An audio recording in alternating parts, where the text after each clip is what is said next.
Hello students, welcome to the another lecture of Emerging Domain in Electronics Engineering. In today's lecture, we will see the basic differential amplifier circuit, then we will see the types of differential amplifier circuits, and then we will discuss the feedback and types of feedback, especially negative feedback because that is being used in operational amplifier. So, as you must remember, that in the first topic of op-amp introduction, the link of which I have also shared in the description box, when we were discussing the block diagram of op-amp there, then we discussed that there were 4 stages, and the first was dual input balanced output differential amplifier, and similarly the second was dual input unbalanced output differential amplifier. So I told you that time also that there are different types of differential amplifier circuits which we will learn later on, and in this video we are going to learn those differential amplifier circuits. So we will look to the circuit diagram one by one. First of all, we will look to the circuit diagram of basic differential amplifier circuit, and then we will look to the circuits of types of differential amplifier circuits. So let us draw the basic differential amplifier circuit. Now you must have studied in module 2 common emitter transistor. So when we are going to draw a differential amplifier circuit, so it will be having two common emitter transistors which are connected facing each other, and one transistor is the mirror of other transistor.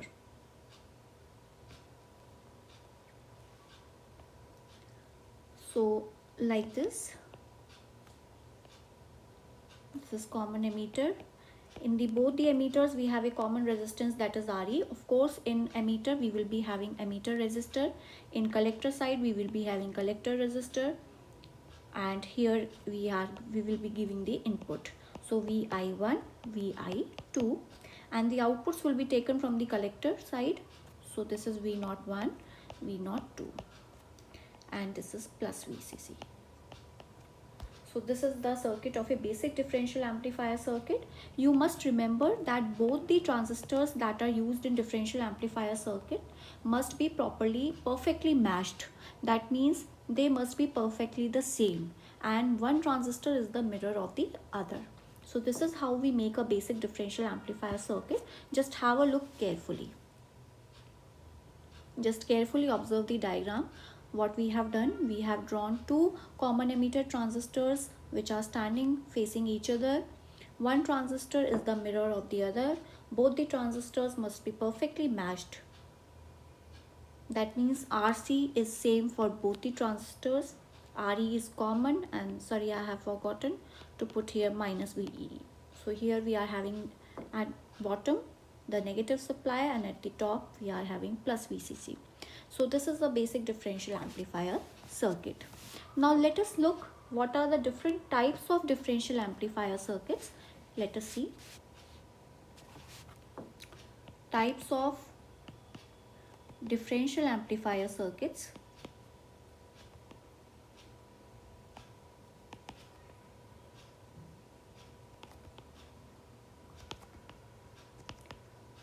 So the first one is dual input, balanced output, differential amplifier.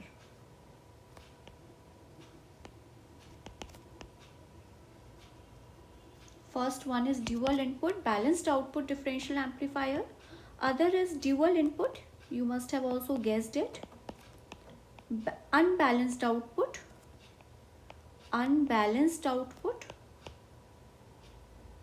differential amplifier. Then the third one is single input. Now we will be having single input, balanced output, differential amplifier.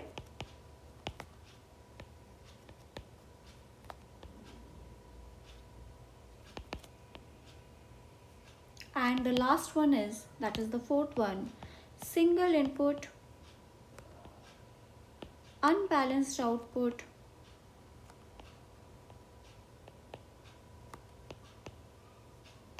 differential amplifier.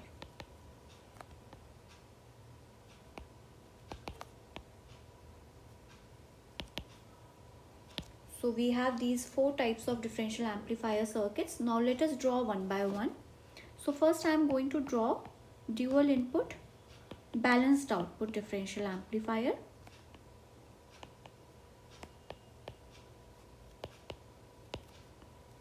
Now for that, you have already seen the basic differential amplifier circuit. So here the inputs will be 2 because it is dual input, and balanced output. Let us see what is the meaning of balanced output. So let us first of all draw the basic differential amplifier circuit as we were drawing earlier.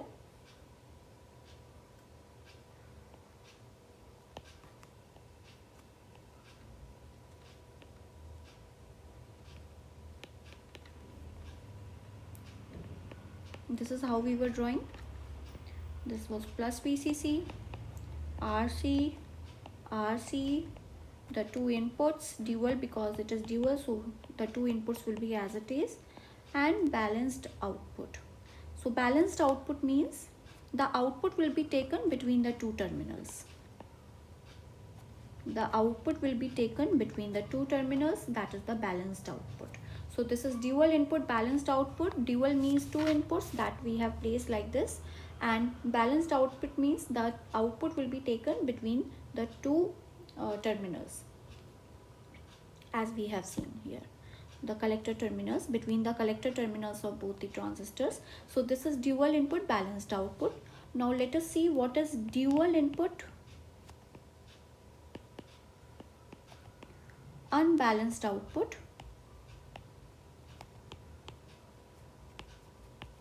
Again, let us draw the diagram.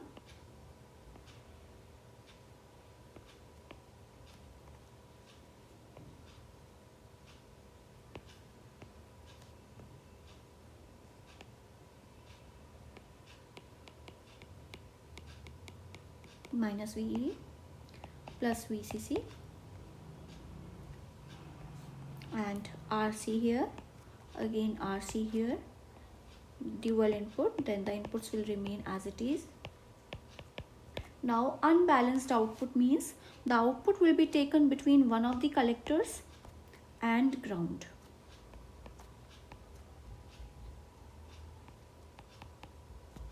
So the output, that is V0, will be taken, you can write V0 over here like this. V0 will be taken between one of the collector terminals and ground. So this is V0. Now let us see single input balanced output. Single input balanced output differential amplifier. So when you are asked to draw single input balanced output, that means the input will be single, that means you are going to ground one of the input. So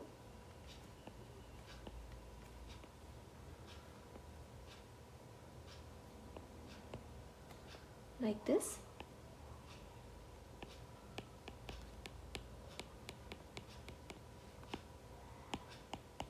RC, RC, VI1, and one of the inputs is grounded, so it is single input.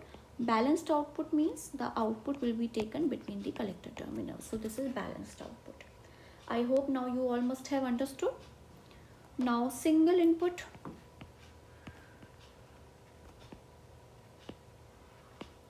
unbalanced output.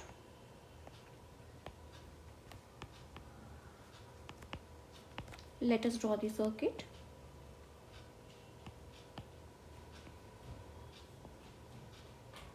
So all of you try to draw once and just verify it. I hope that you all must have understood. Single input means one input will be grounded. Unbalanced output means the output will be taken between one of the collector terminals and ground. So here is the output. So it is single input unbalanced output. So this is how we draw the differential amplifier circuits. Now let us move to the feedbacks. So now Feedback. See, there are two types of feedback basically: negative feedback and positive feedback.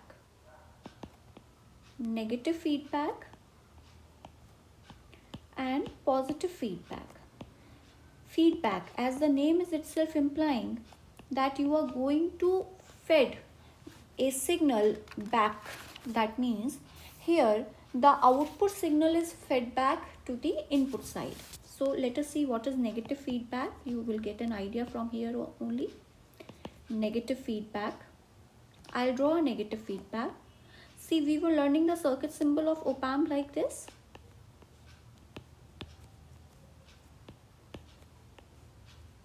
So if the output is fed back to the input, and we all know that the inverting terminal, what does the inverting terminal do? The inverting terminal reverses the phase of the input. So if V2 was like this, then the signal that you have fed must be having an opposite polarity, because it was fed to the inverting terminal.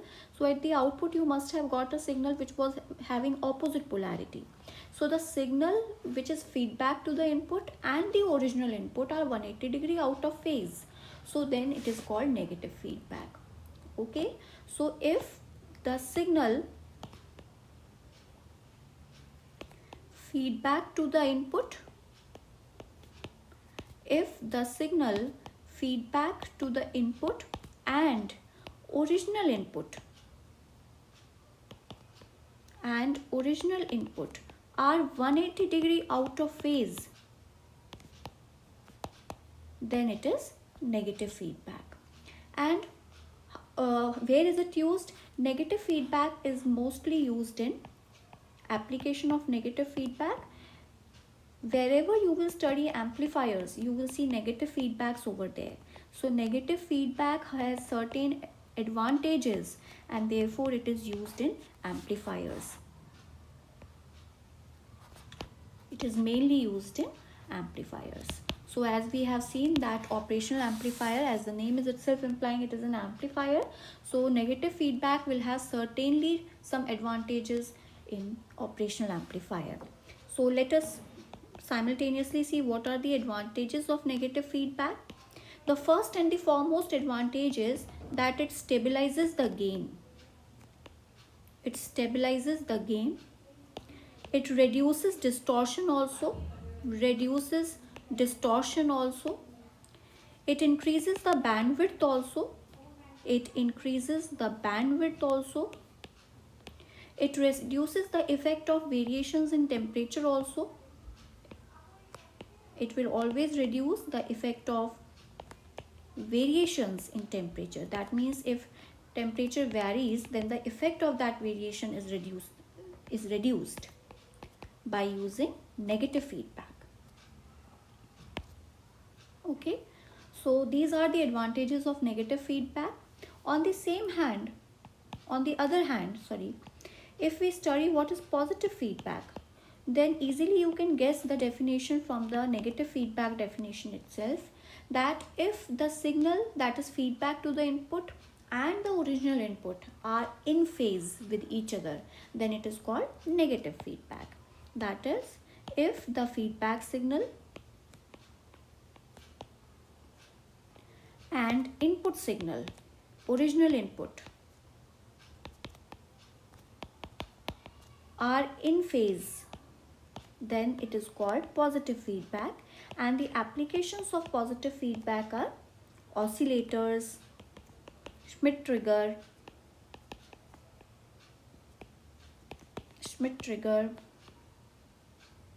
etc. So these are the applications of positive feedback. So let us all guess that what in op-amp is the major application. The major application of op-amp is amplification. So which type of feedback are we going to use over here? We are going to use negative feedback over here. So that was all for today's lecture. In the upcoming lecture, we will see by applying negative feedback, what are the configurations of op-amp. So thank you all.